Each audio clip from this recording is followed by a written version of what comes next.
25% males and 50% females కి పైగా Indians కి ఎనీమియా ఉంది. మొన్నే నా క్లినిక్ లో ఐరన్ టాబ్లెట్స్ అసలు స్కామ్ సార్.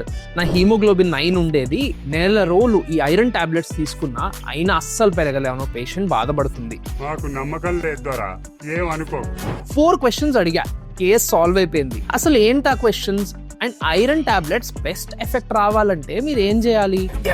టీ కాఫీలు తాగద్దనట్ల ఐరన్ తో పాటు తీసుకోకండి. టానిన్స్ అనే కెమికల్స్ ఐరన్ ని బ్లడ్ లో రాకుండా బ్లాక్ చేస్తాయి. పాల పదార్థాలు, మిల్క్ లో కాల్షియం ఉంటుంది.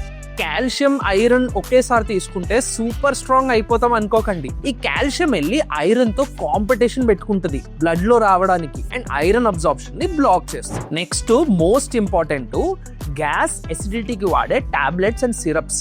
ఐరన్ అబ్జార్బ్ కావాలంటే కడుపు ఎసిడిక్ గా ఉండాలి. దాన్ని మీరు తగ్గిస్తే ఐరన్ కూడా అబ్జార్బ్ కాదు. ఫుడ్స్ ఫైబర్ తో నిండున్నవి, ఫ్రూట్స్, వెజ్జీస్, సాలడ్స్ ఇలాంటివి ఐరన్ కి వెళ్ళి బైండ్ అయిపోయి బ్లడ్ లోకి రానివ్వవు ఐరన్ ని. మనం తిన్న టాబ్లెట్లు వేస్ట్, మన డబ్బులు వేస్ట్.